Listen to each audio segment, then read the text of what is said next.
Good afternoon, everybody, and welcome back to another installment of Scott's Selections here for Monday, October 28th. Before we get into today's play of the day, quick recap of what happened yesterday. We ended up picking up a winner in the player prop with DeAndre Hopkins over 88.5 receiving yards, which was available at minus 112 on FanDuel. He ended up, after a very slow first quarter, he ended up picking it up in the second quarter onward, as he ended up finishing with double-digit receptions and over 100 yards receiving. So we were able to get a nice play of the day winner yesterday. In terms of today's play of the day, we will be sticking with the NFL, as there is a Monday Night Football matchup between the Pittsburgh Steelers and the Miami Dolphins. And we're actually going to dive into that right now. In terms of this, I hope it's available on more books than just FanDuel. But on FanDuel, there is a prop available which has Mason Rudolph interceptions. And we will be taking no interceptions at minus 124 on FanDuel as the play of the day. Now, I know that line sounds a bit high for minus 124 on no interceptions because of the fact that just all it takes is one bad pass for that to lose. However, based on the fact that the Steelers with Mason Rudolph have really yet to throw the ball downfield, they like to dump the ball off, try to keep it in these short passing situations where they like to dump it down to either running backs or Juju and some crossing routes. They don't really air it out in these 50-50 situations, which definitely limits the risk for Rudolph's throws. Plus, keeping in mind the defense that the Dolphins have, you definitely have to like the no interceptions here, as of right now, the Dolphins have the lowest opponent interception throw percentage in the entire league. So in other words, the amount of interceptions they get per opponent pass attempt is the fewest in the league. The Dolphins right now are averaging interception every 0.6%, which is the worst, which means, in other words, the Dolphins simply just don't intercept the ball. And I don't think Mason Rudolph is the type of quarterback that would throw anything up for grabs based on the fact that he loves to throw very short passes, and the Steelers will look to run the ball a lot and try to dominate in the line of scrimmage. Plus, in terms of game flow, you have to assume the Steelers will be up for a decent portion of this game, which should keep the Steelers in clock grind mode, as they will try to run the ball down the stretch. And I doubt Rudolph will throw a pass for the last couple of minutes in the fourth quarter, which definitely helps out in terms of the prop itself, because it limits the risk for, I'd say, hopefully the majority of the fourth quarter, as the Steelers will just be looking to run the clock out. But also, it is worth mentioning that Mason Rudolph will be making his first start after getting absolutely destroyed against the Ravens, as he suffered a very scary concussion, which caused him to get carried off the field. As a result, it will be his first game since that injury, and I expect the Steelers to take extreme precaution in terms of the play calling, which is another reason why I like this prop. Even though Rudolph itself doesn't typically throw the ball downfield with the Steelers offense, and they like to dump the ball off and get the ball out of his hands quickly, I feel like the Steelers will go out of their way to run the ball a bit more than they normally do in this game, considering the fact that Rudolph almost got his head taken off against the Ravens in his last start. So I think the Steelers will try to ease him back into game action by trying to run the ball a lot in the first quarter, trying to get him used to, the speed of the NFL once again. And then after that, I expect a bunch of dump-off passes due to the very conservative play calling from the Steelers offense and their offensive coordinator this entire season, which has mostly relied on dump-off passes, trying to let one of the receivers get out in open space, trying to break it down. Plus, the Dolphins have an awful pass rush as well, so I expect Rudolph to have a decent amount of time in the pocket. I do not expect the Dolphins to generate much pressure in this game, which should lead to cleaner pockets for Rudolph. And with cleaner pockets, you typically see less interceptions from quarterbacks in the NFL, with the exception of just a couple of turnover-prone guys like Baker Mayfield or Sam Darnold. But overall, hopefully that bet is available for all of you in some of your books. Sorry if you can't get that, Terry, but it's my favorite play on the card. So for that reason, I will be giving that out as play of the day. Plus, on DraftKings, the same prop is available at minus 139. But at FanDuel, you're getting in at minus 124, so the line discrepancy on there is pretty high, which is why I like it, because I feel like you are getting a decent amount of value on that. Now, in terms of the actual matchup itself, money is actually coming on the Dolphins. Pittsburgh opened up at minus 17. They're currently down to minus 14, and money has come in on the over, as it has been bet up from 42.5 to roughly 44. I will lean to the under in this game. I know money's coming on the over, but at this point, I don't think the Dolphins' offense will do much. I know that Fitzpatrick is definitely a more concerning quarterback in terms of underbetting than Josh Rosen. But realistically, Miami's offensive line is probably the worst offensive line in the entire league. The Steelers' pass rush is pretty solid with T.J. Watt and some other guys who have the ability to get after the quarterback in bunches.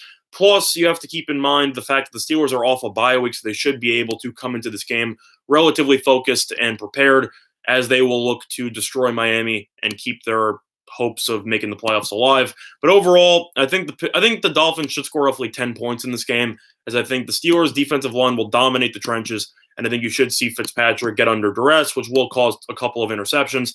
And at the same point, the Steelers' offense isn't very dynamic in the sense that they don't typically have a lot of big plays. If you've looked at some of the touchdowns that Rudolph has thrown this season, usually short 5-10 yard dump-off passes where the receiver breaks it. But as a whole, they don't typically like to stretch the field. I think they'll try to run the ball. I think they'll try to throw I think they'll try to dominate time possession by moving the chains through the passing game and through James Conner. And overall, I think this game should end somewhere in the realm of, I'd say, 27-10, give or take. I think the Steelers will cover barely, but at the same point, I definitely think that the under is the right side to look at that one. So for that reason, I will lean to the under and a small lean to the Steelers minus 14. I think this number is a bit favorable, as I think the Steelers should win this game by at least 14 points. Other than that, though, looking at the rest of the betting card, not that much hockey. You only have 2 games on, but in terms of the NBA, decent amount of matchups going on. Looking at the actual card, what do I like here? I would lean to the over 237 between the Golden State Warriors and the New Orleans Pelicans. The Golden State Warriors have been terrible this season in terms of their defense, and they got smacked by the Thunder by, I forgot what the exact margin was at the end, but they were down 40+ in the middle of the third quarter, which is absolutely terrible. But overall, New Orleans doesn't play much defense at all. They love to play up-tempo. Golden State loves to play up-tempo, and I definitely think that this money has come in on the over as it opened up at 235, currently up to 237. I thought this number was high when the Pelicans were playing the Rockets a couple days ago, but I still like the over. And that game flew over the total. It was beautifully 250 in the total. I think this game will go over. I think you should see the Warriors play a lot better after such a no-show yesterday. And New Orleans doesn't really play any defense. They love to play up tempo. I think based on tempo alone, I think that this total is high, but it's high for a reason. Lean to the over on that one. Other than that, looking at the rest of the betting card, what else do I like? I would lean to the under 214 between Utah and Phoenix. After watching Phoenix play the Clippers, I know that it was a high-scoring game in the end, but Utah loves to play a very slow style of offense, and their offense has struggled so far this season. Meanwhile, Phoenix has actually been a bit more physical on the defensive end with Javon Carter, former West Virginia guy who has been their main defensive anchor. I think he will play well. I think that there's a reason why this total has dropped from 217.5 to roughly 214. I think this will go under. I think you should see this game finish somewhere in the realm of, I'd say, like 107 to 101, give or take. I'd lean to the under there. I'll also lean to Denver minus 5.5 against Sacramento. Sacramento has been terrible. They are currently winless. Denver's undefeated. I've mentioned them before in this video as we had a play of the day against them a couple of days ago with the Trailblazers. The Sacramento's been outscored by 50+ in the second half of the season. Luke Walton's halftime adjustments, or lack thereof, have been completely just bad. I mean, that's how I would describe it. Sacramento's been getting outscored by at least 7 points in the second half of every single game. So if you want to look at a potential second half bet, you could look at that as well. But I think Denver, especially with Bagley being out, I think Jokic will dominate the boards. And I think Denver should be able to play a very solid game, as they've also beaten the Kings in the handful of the last couple of meetings. So Denver has dominated the series in recent years. And I think Denver should win this game by at least 10 points. Lean to the Nuggets on that one. Other than that, though, not really much else to talk about. Play of the day will be on Mason Rudolph, no interceptions, which is available at minus 124 on FanDuel, and that will be the play of the day. Now, in terms of the comment section here, yeah, Johnny, play of the day is on Mason Rudolph, no interceptions at minus 124 on FanDuel. Quick question from Paul, my thoughts on the 76ers game. By the way, if anyone else has any comments or any games they want me to cover, just put it in the comment section, and I will definitely look at those as soon as possible. Looking at the Sixers and Hawks game, Sixers are currently 5.5-point favorites, and the total has taken a dip from 223 to roughly 222, but there are some 221s available, so money has continued to pour in on the under. Let me actually just check the lineups really quickly for the 76ers. I know that they did not play at full strength in their last game. In terms of what I think, I have to lean to the 76ers based on the fact that I think their length alone will give some serious problems for Atlanta, as if you've seen the 76ers, their offense has been hit or miss because of their lack of spacing on the floor. However, at the same point, I still think that just based on the fact that Embiid will be playing, you have Simmons, even Richardson, you still have Horford, that team itself is just fantastic defensively just based on their length. And I know that Trae Young is a serious threat to go for 30 plus, but I think we can all agree that besides him and John Collins, the Hawks pretty much have no weapons offensively. And I think that based on the fact that the Sixers will have a massive size advantage on Young whenever they are on offense, I think they'll just play bully ball. And I think that Young will struggle defensively, which could lead to some foul trouble. Plus, if with some added length, as long as they get up on Trae Young, I think they'll have issue trying to rise up over these 6'8" defenders. So I think that should cause some shooting problems for Trae Young. I would lean to the 76ers. I just think they're a better overall team. Props to the Hawks, though, for looking solid so far this season. But at the end of the day, as long as you stop Trae Young, this Hawks team will crumble. And I think the Sixers will do a solid job of that, as they are one of the best defensive teams in the entire NBA. So I would lean to the 76ers minus 5.5, as I think there is value on that one. Quick question from Mike. Do I like the Golden State over? Yes, I already mentioned I like the over in the Golden State game. In terms of the spreads, I know that people want to bet on Golden State based on reputation, but as a whole, I can't back Golden State right now. You can't get blown out by the Thunder by roughly 30 points and expect me to back you on the second end of a back-to-back. I know that the Warriors have been great historically, and I get that and whatever. The Thunder stink, and the Warriors just got blown out by them by roughly 30. So I'm not going to touch Golden State until they figure out what their issues are. I know I bet against them against the Clippers in the Warriors' first game of the season.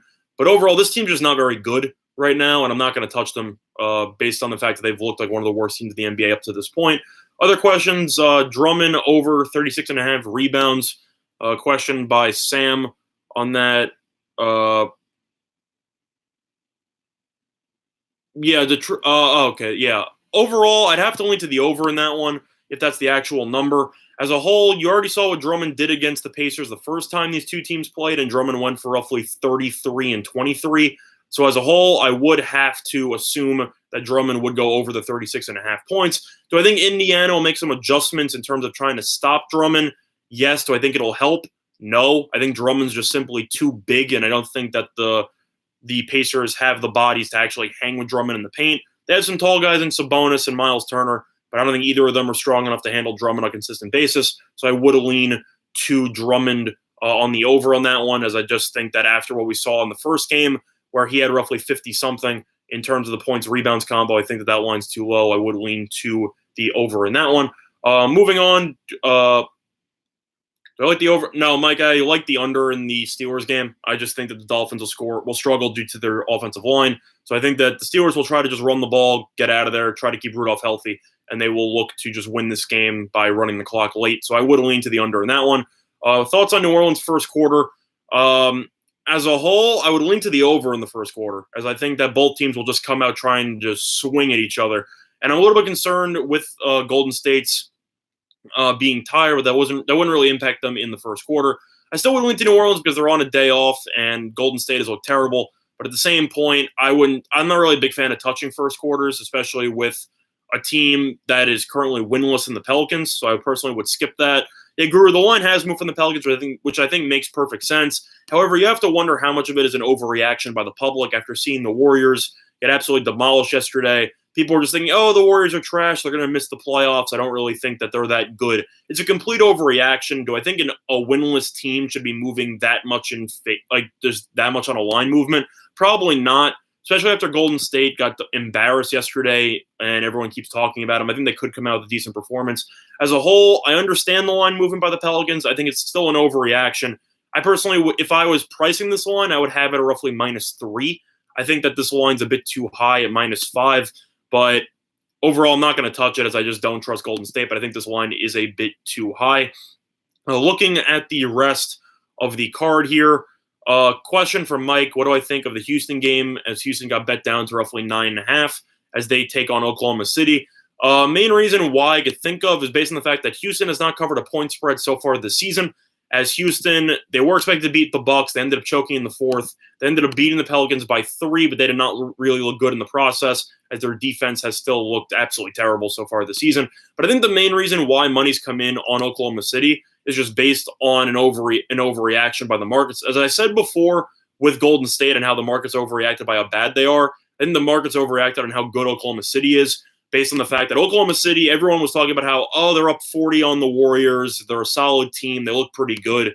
They're really not. If you looked at them so far this season, they lost to the Wizards and they gave the Jazz a decent run, but the Jazz have struggled so far this season as well. I don't think Oklahoma City's that good of a team. I just think the public is overreacting because they destroyed the Warriors yesterday, and people still think that the Warriors are a decent team based on their name alone. So I think that is just because of the fact that people think that the Thunder are better than they are. Do I think that the Rockets will cover the spread? I don't know. It definitely hurts the Thunder for playing the second end of a back-to-back, having to travel on the road. So I would lean to the Thunder. I would lean to the Rockets minus the points, but they haven't covered a point spread either, so it's kind of tricky. And I still question the backcourt defensively with Harden and Westbrook together. I think that's just a nightmare defensively for the Rockets. But overall, I would lean to the Rockets. Am I going to put any money on it? No. But those are just my simple thoughts on the card. Other than that, though, that's going to be this installment of Scott's Selections. One more question for Mike. This will be my last question, though, as I am going to be heading off after this. Any underdogs that I do like on today's card? Looking at the betting card really quickly. I'm just looking through this really quickly. I don't really see much on the card. I think Phoenix is a potential underdog at roughly plus 4.5 after seeing what they did to the Clippers. Clippers could have just come out flat, but I actually like how the Suns have played basketball so far this season. But as a whole, I would have to lean to Phoenix here. I know Utah is a pretty solid team. I know that they ended up smacking the Kings in their last game, but the Suns also smacked the Kings by roughly 30.